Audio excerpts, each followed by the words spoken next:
Jawa Oh, mm. benar. Nah, mungkin boleh ya reviewnya sedikit untuk market, Bu. Ya, jadi nggak mau kalah dong IHSG dengan US market ya kan. S&P 500 aja bisa naik 9 hari berturut-turut ya.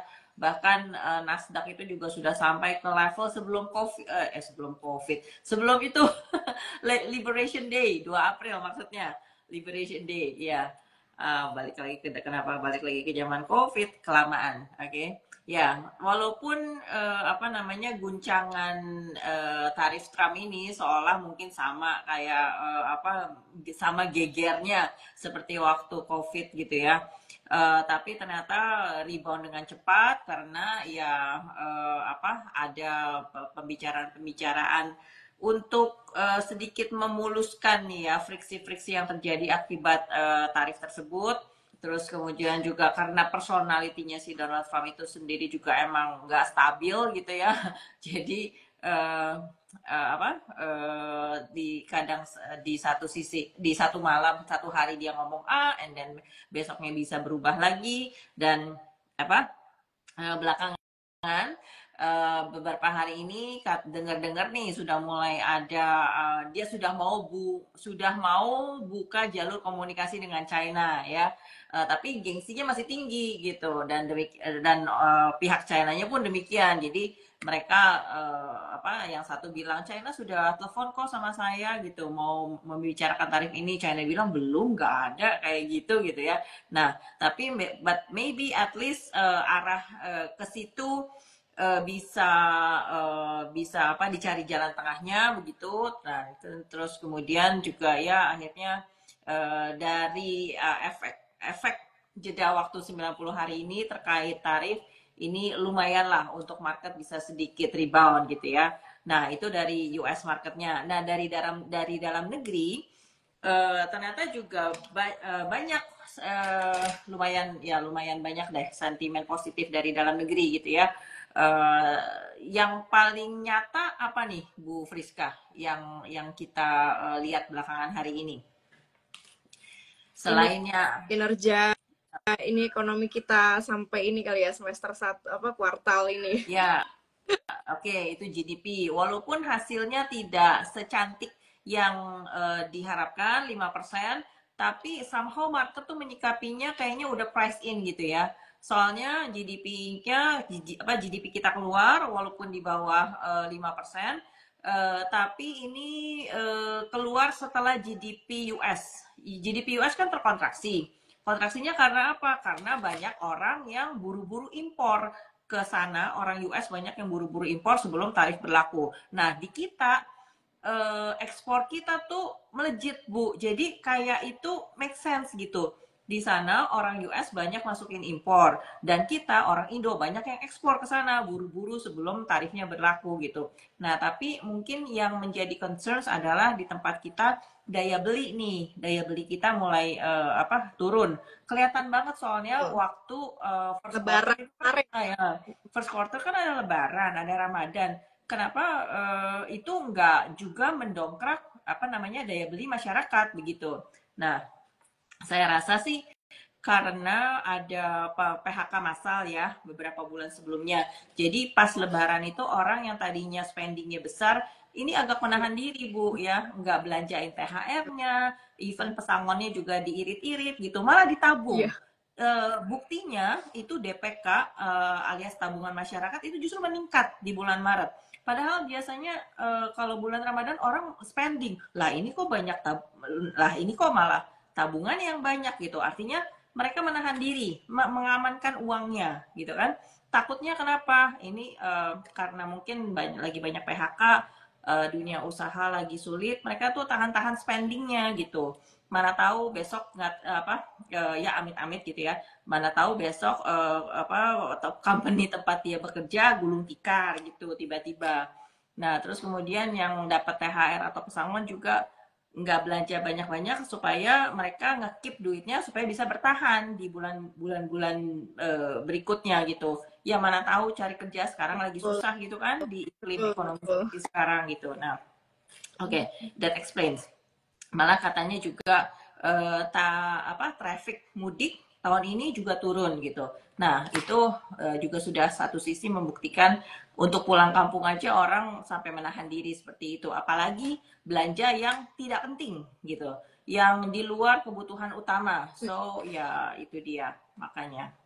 Nah, itu yang agak kurang cantik mungkin ceritanya. Tapi yang oke ternyata ya, di dalam setiap kesusahan itu kan selalu ada silver liningnya. Nah, silver liningnya ternyata nih Bu, di rupiah, rupiah kita sudah agak cakep nih beberapa hari terakhir, udah Ya, 16.400-an. kuat Mm-mm. gitu ya. Ya, karena aset-aset US ini kayaknya banyak dijam.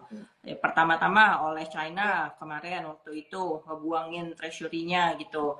Nah, terus kemudian DXY juga turun karena proyeksi resesi di sana. Ya, kalau resesi kan mau nggak mau si Fed the Fed-nya harus turunin suku bunga, akhirnya dolar indeksnya turun. Oke, USD-nya jadi dianggap melemah. Nah, terus udah gitu, ternyata eh, kita kayak flashback ke tahun 2022 nih, ketika perang Rusia Ukraina.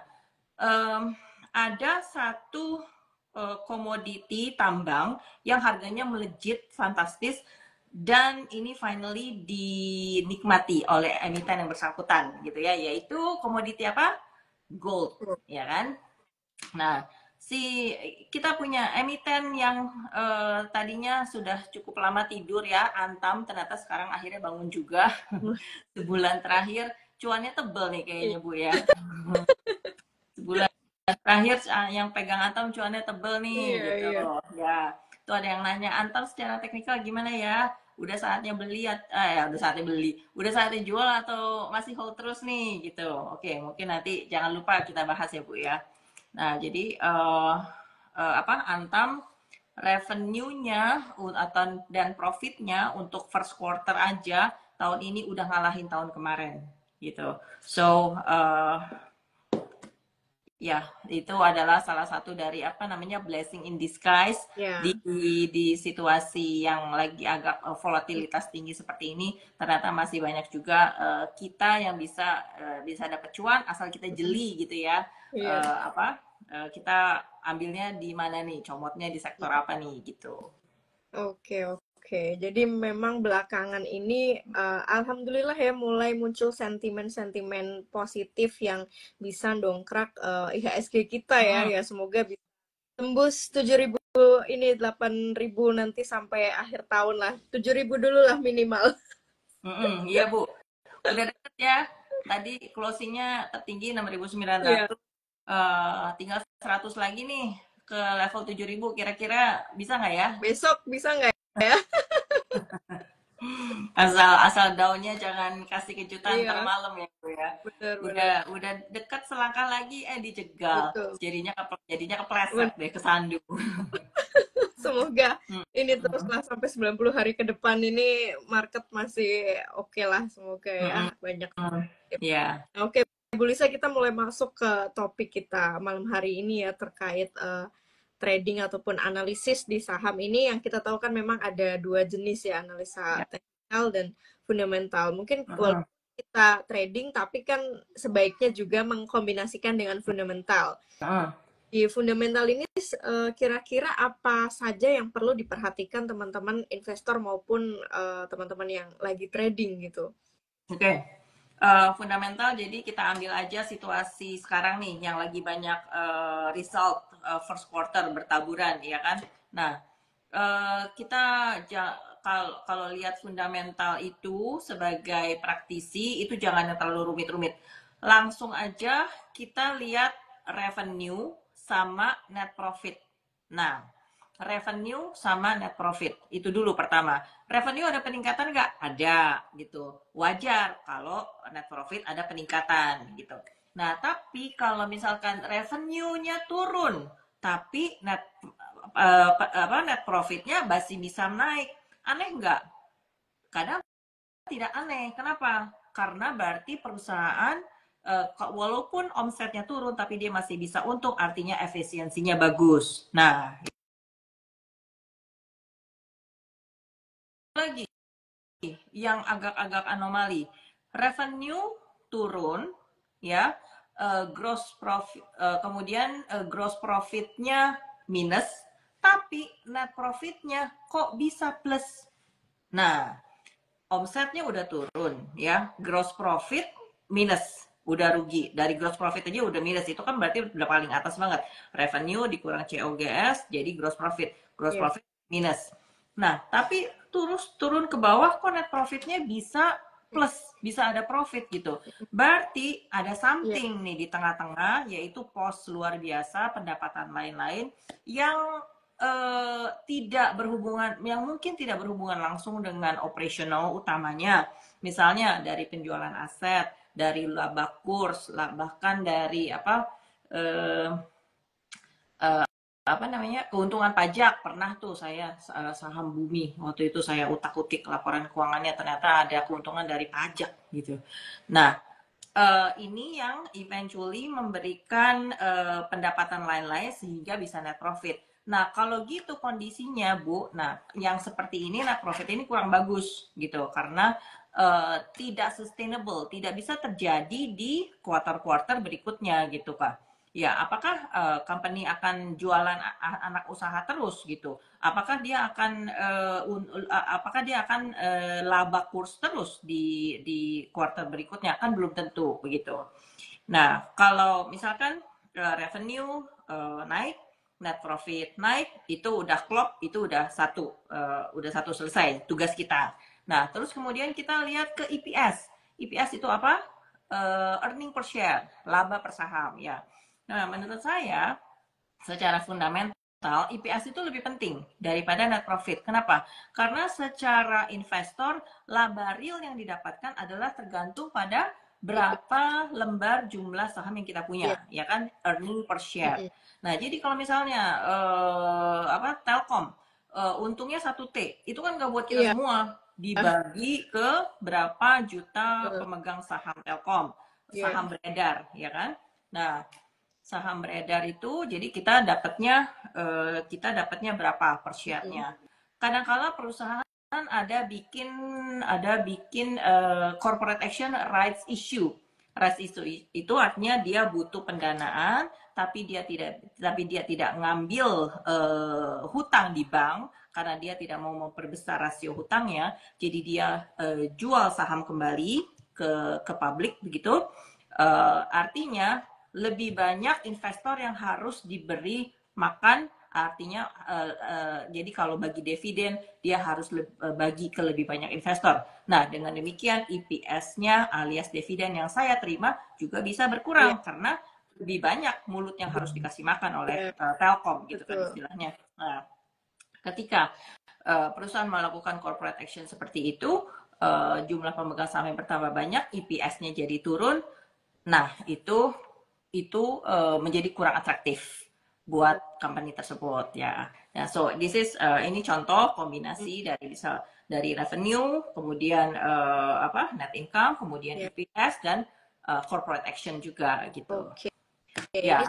cara sederhana dan praktikal ya yang bisa Mm-mm. dipraktekkan Ya. langsung nih untuk teman-teman newbie ya ataupun yang sedang belajar memahami analisa di market ini. Ya. Nah, tadi fundamental ya Bu Liza. Kalau kita bicara teknikal itu kan ada macam-macam indikator, Mm-mm. pola. Nah, itu kira-kira kalau dari sisi teknikal prioritas yang perlu diperhatikan oleh kita seorang trader ya, teman-teman yang trading apa saja, Bu? Jurus yang simple tapi powerful. Jurus menarik garis. Menarik garis jadi bisa tahu di mana support dan resisten. Support dan resisten itu dengan tarik garis saja kesannya jurusnya simple, tapi itu sangat powerful Bu ya. Kita mulai dari situ dulu yang essential gitu. Terus kemudian kalau itu udah lancar, kita bisa tambah indicator seperti moving average atau stokastik atau RSI atau Bollinger ya, nggak usah banyak-banyak karena indikator itu fungsinya melengkapi, bukannya memperumit, memperpusing gitu ya. Jadi nggak usah banyak-banyak karena fungsinya tumpang tindih. Pilih aja yang kira-kira bisa dimengerti, cocok, bisa dibaca gitu. Nah, kalau saya biasa pakai moving average 10, 20, 50 hari, dan saya juga suka pakai RSI, Relative Strength Index, ya. Kalau di RSI itu saya bukan cuma sekedar lihat oversold, overbought doang, tapi yang berguna itu adalah untuk lihat divergence, positive divergence atau negative divergence. Gitu artinya itu semacam leading indicator untuk ngasih tahu, dia mau rebound loh di sini gitu. Atau kalau misalnya dia sahamnya udah naik-naik terus di atas kayak Antam gitu, terus keluar negatif divergence di resisten, hati-hati loh, dia mau ini loh, mau pullback loh gitu ya. Tapi nanti untuk jelasnya kita lihat dulu chart Antam. Ini maksudnya asal kasih contoh aja gitu loh. Nah, gitu sih Bu. Oke, itu technical tadi beberapa yang sering itu memang Bu Liza ya, stylenya tadi menggunakan MA itu hampir semua orang, kayaknya termasuk aku pun juga selalu MA jangka pendek, menengah, dan panjang ya Bu Liza. Itu 3 garis yang wajib teman-teman kuasai ya pelajari sekarang. Nah, kalau kita menentukan entry point, nah ini mungkin bagian besar investor yang trading itu mereka bingung menentukan entry point, Bu Lisa. Oke, entry point selainnya dari garis itu Bu, makanya saya bilang tarik garis bisa narik trend line itu adalah satu jurus yang simple tapi berguna banget. Nah, itu bisa nentuin juga kita entry pointnya di mana, karena itu ngasih tahu supportnya di mana nih, begitu dari sebuah pattern ya. Terus belajar juga ini pattern ya, pattern alias pola. Kalau misalnya kan saham habis turun dalam gitu ya, terus kemudian dia bentuk huruf W di bawah. Nah, itu biasanya namanya adalah double bottom. Masuknya di mana? Nah, pas di situ berarti masuknya adalah ketika dia sudah lewat neckline-nya baru kita masuk, sudah breakout gitu. Terus ngitung targetnya gimana? Setinggi bottomnya begitu. Ini kelas, kalau kelas pattern ini kayaknya enaknya offline ya, sekalian digambarin gitu. Jadi selainnya dengan trend line, bisa juga belajar pattern untuk kelas medium, kelas menengahnya, ya, kelas advance maksudnya, kelas advance-nya. Ya, intinya sih memang entry point bisa kita tahu di angka berapa kalau kita tahu supportnya ya. Ya, betul. Lisa ya. Support maupun tadi kalau misal dari pattern udah breakout belum ya dari neckline. Itu memang harus webinar kalau itu kayaknya. Nah, mungkin kita bahas yang non gambar atau non chart ya terkait psikologi trading, karena mungkin banyak sekali nih Bu Lisa trader pemula, teman-teman investor pemula yang mungkin cara mental atau psikologi mereka dalam trading gitu ya karena masih pemula jadi masih up and down. Nah, gimana nih untuk melatih biar tertata? Oke, biasanya yang bikin emosi kita nggak karuan tuh apa? Kalau menyangkut duit. Menyangkut duit dan lagi jam trading gitu.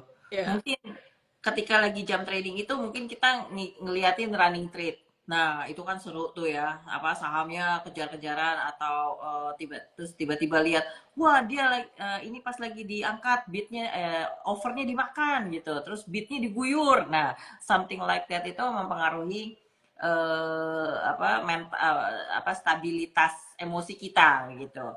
Nah, ada baiknya saya sarankan kalau lagi jam trading kita avoid terlalu terpapar ke hal-hal yang bikin emosi kita naik turun seperti itu. Lebih lihat kepada chart gitu. Karena dan lihat chartnya itu juga jangan ketika lagi jam tradingnya bergerak, karena bisa aja di jam trading, jam intraday itu terkesan sahamnya break resistance atau jebol support tapi terus kemudian pas tutupan, pas closing dibawa lagi naik ke atas gitu, atau dibawa turun lagi gitu ya. Dan itu akhirnya kita bilang bentuk candlesticknya itu false breakout begitu. Ini sebenarnya nggak ada breakout, false gitu, palsu gitu, breakout yang palsu. Nah, jadi nggak ada gunanya juga ternyata Bu kalau kita nongkrongin apa namanya monitor setiap waktu, kecuali kita salesnya ya, kita brokernya ya, kita emang kerjanya di sekuritas gitu. Kita dealer gitu, harus Iya. nongkrongin, harus nongkrongin order book, nongkrongin bid offer Iya. gitu.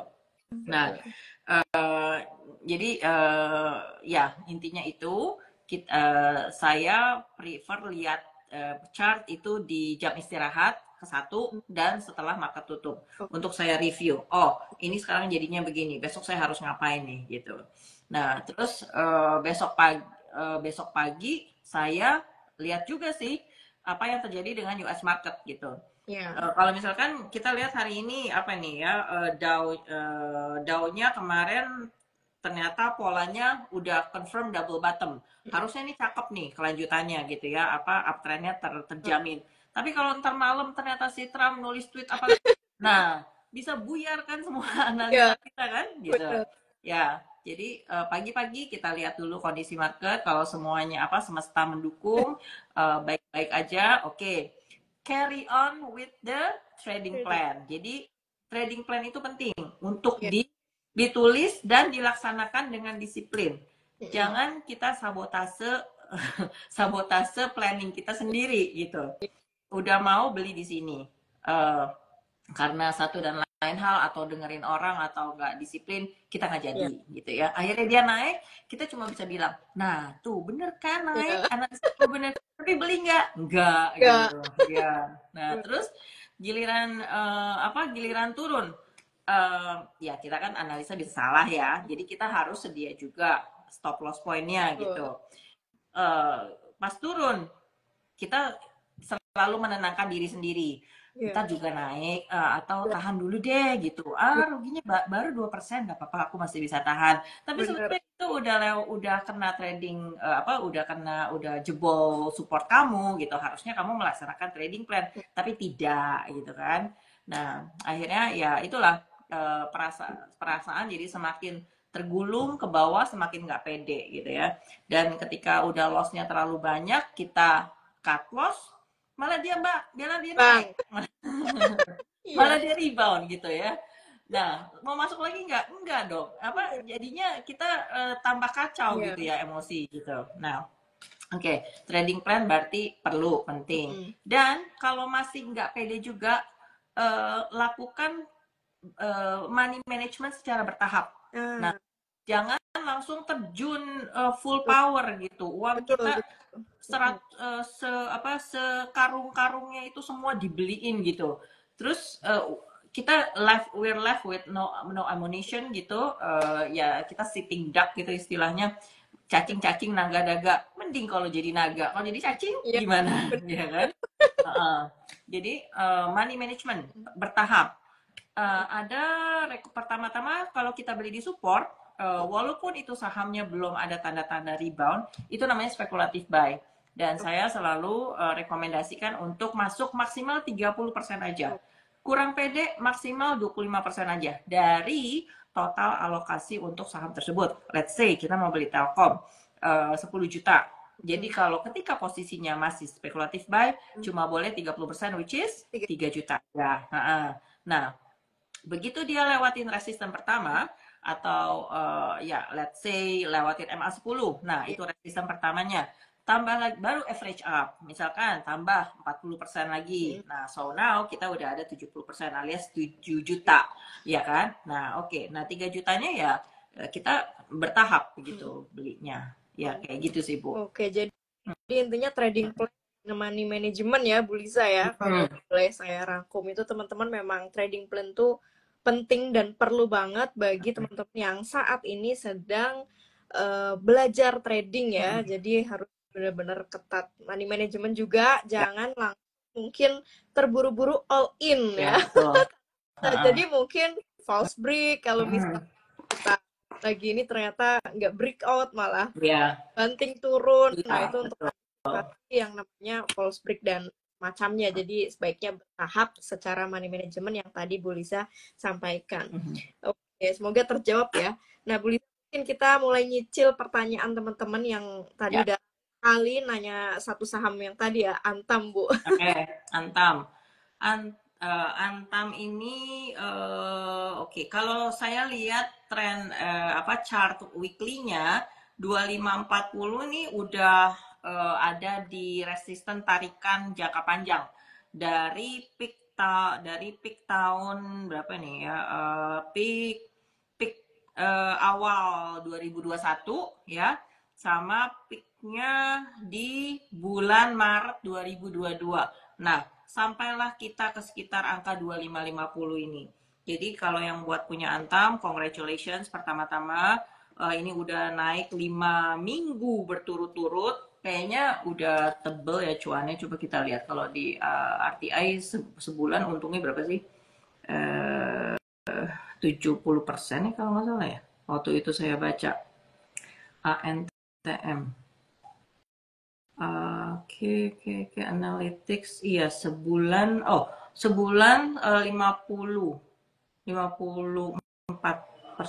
Oke, 50% sebulan. Oke.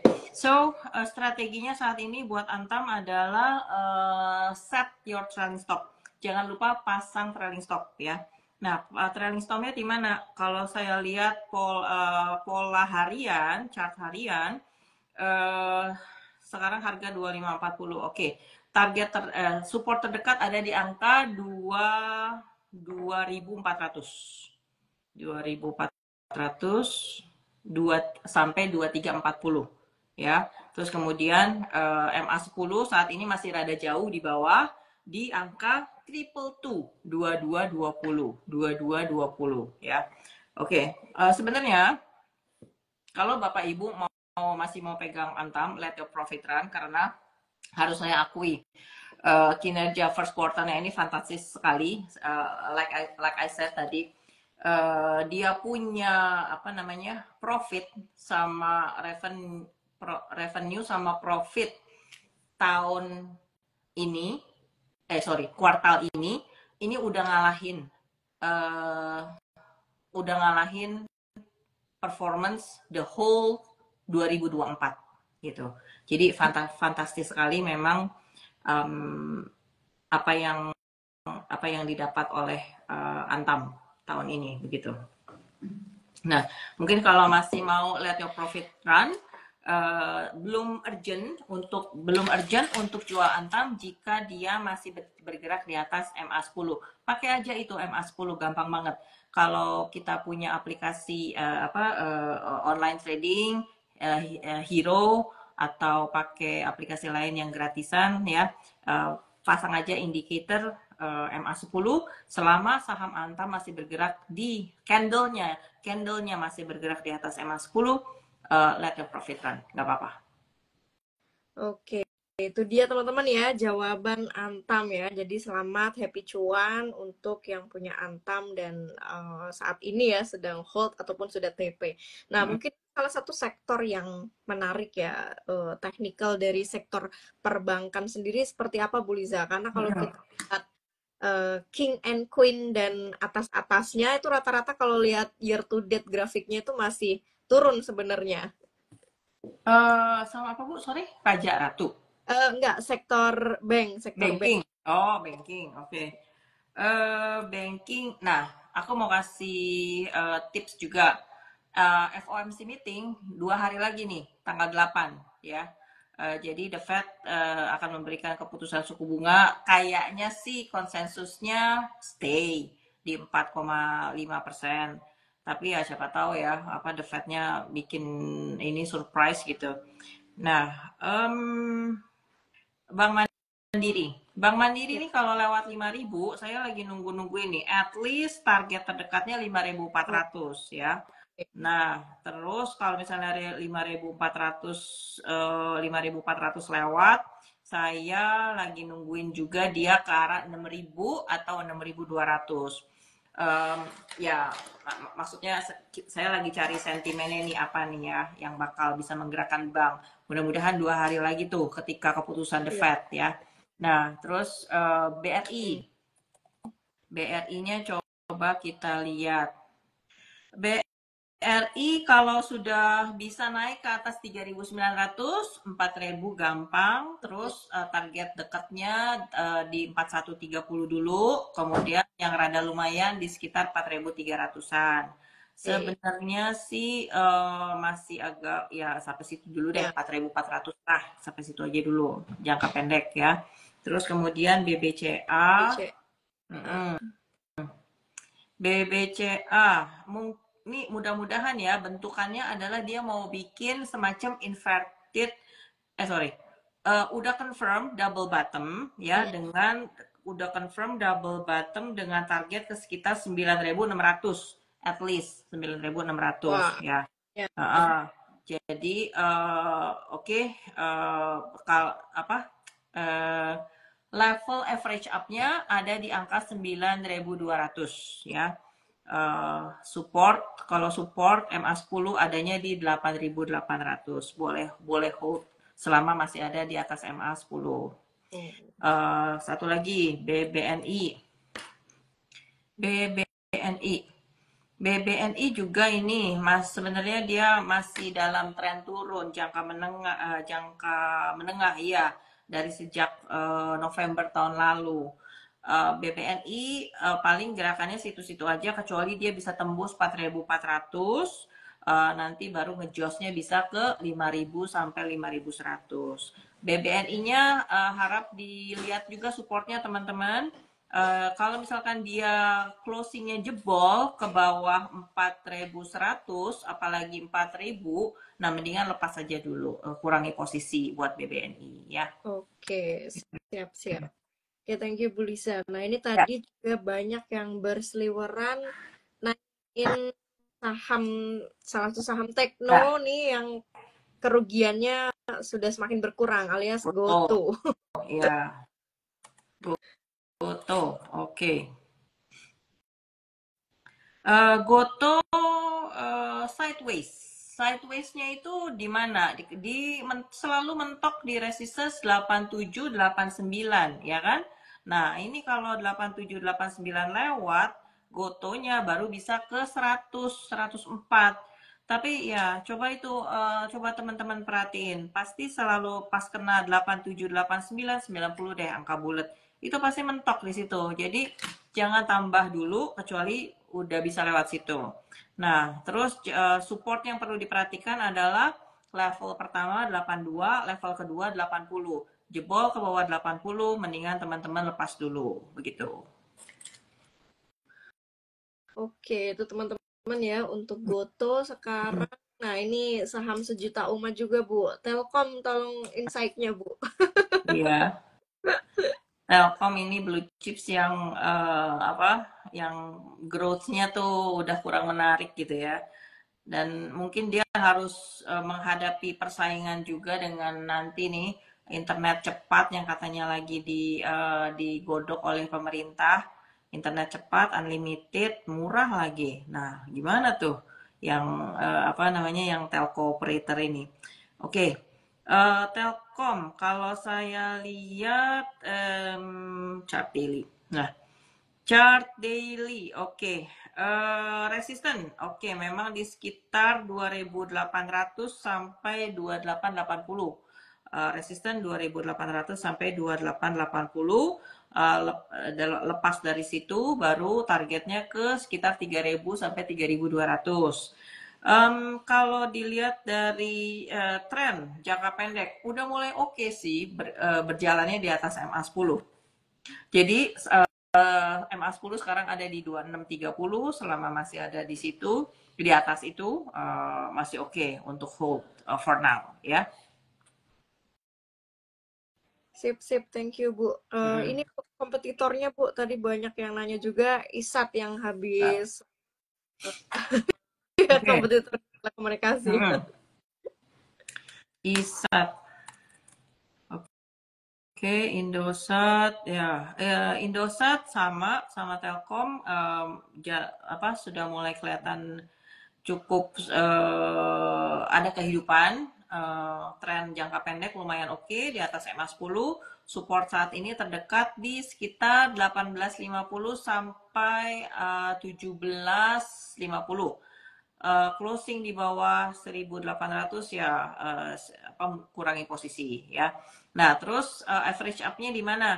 Average up kalau bisa sudah tembus ke atas 2000 sampai 2040 baru kita average up ya. Targetnya ada di sekitar 2.300-an. Oke, siap Bu. Nah, kita pindah ke mining Bu. Banyak tadi yang DRO Bu. Sorry, PTRO. Adro dulu Bu, Adro.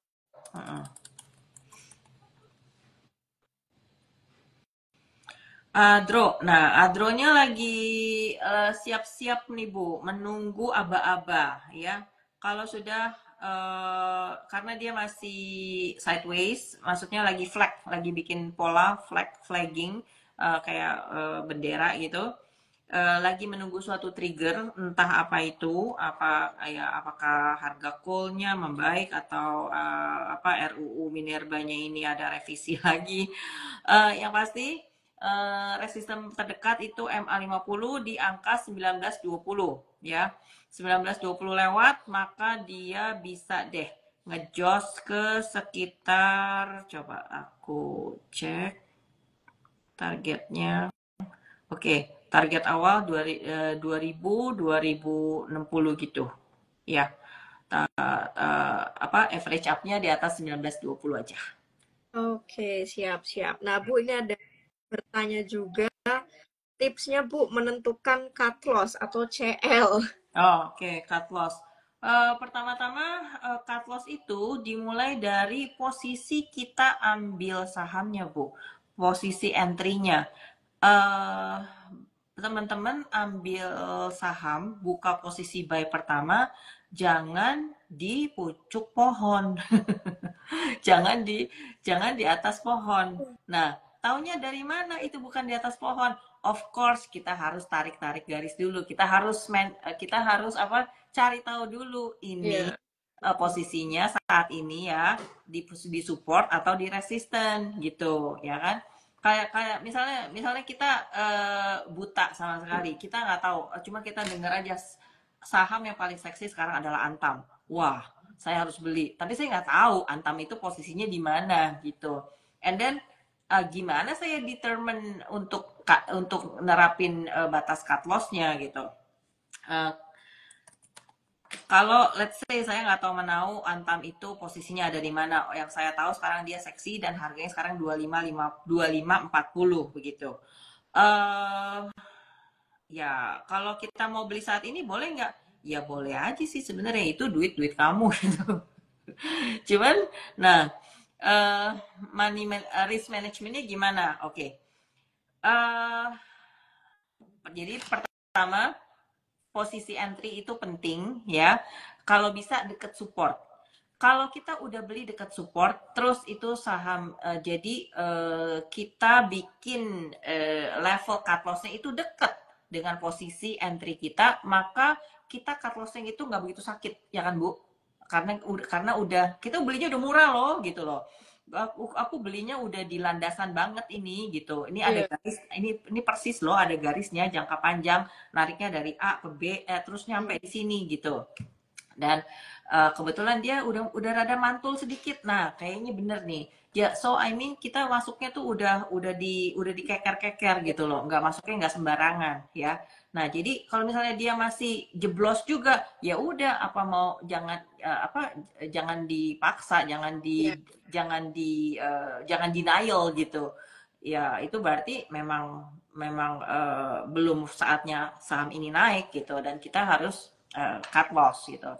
Nah, jadi pilih entry-nya yang dekat support gitu. Bagaimana menentukan supportnya? Supportnya ya kita harus tahu tarik garis lah at least begitu kan. Cut loss-nya di mana? Kalau pada penutupan saham itu dia bentuk candle-nya itu jeblos ke bawah support tersebut.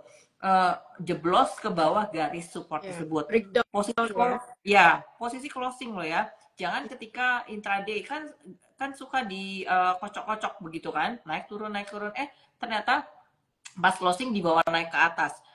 Candlenya jadi bentukannya bukan jeblos ke bawah melainkan kaki panjang. Kaki panjang itu kan artinya bagus, bullish reversal. Namanya apa? Long leg hammer alias apa namanya tuh kupu-kupu bukan, dragonfly.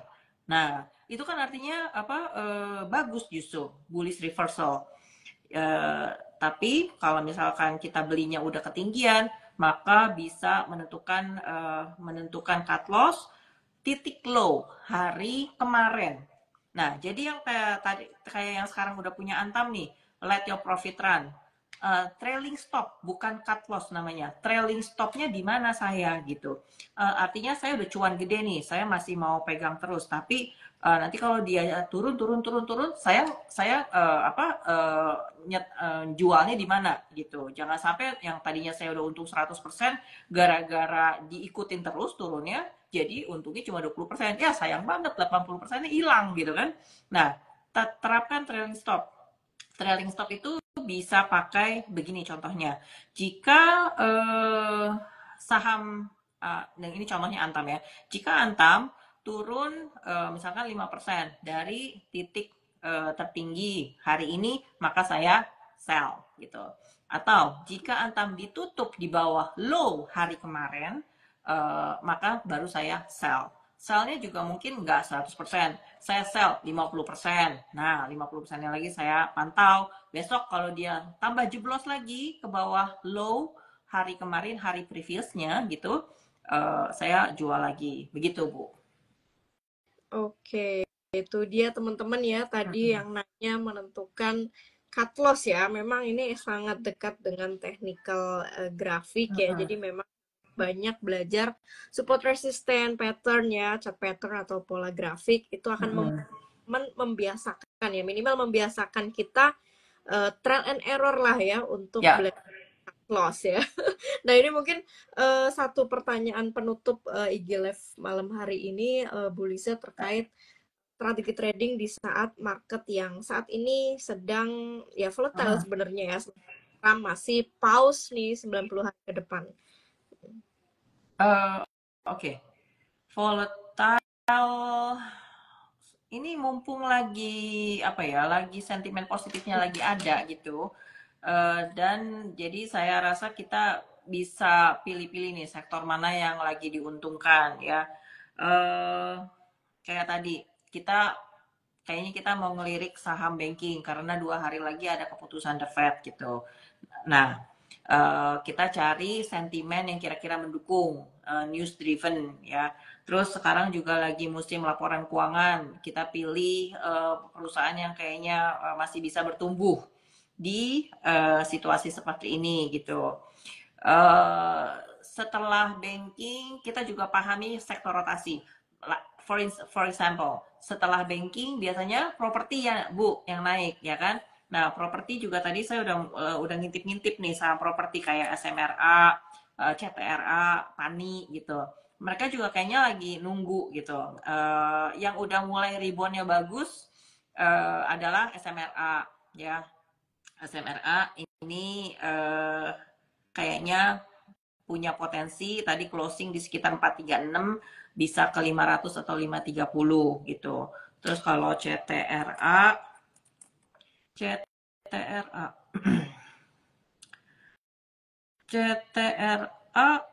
support 950. Nah, of course target terdekat pasti 1100 deh buat jangka pendek gitu targetnya. Pani, nah ini Pani pasti banyak juga fansnya.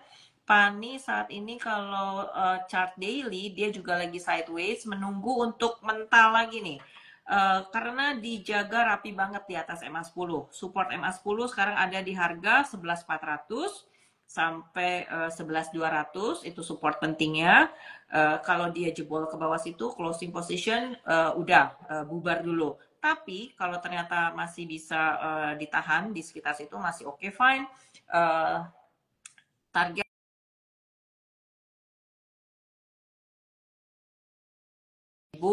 and then baru 13.6 14.000 begitu untuk Pani.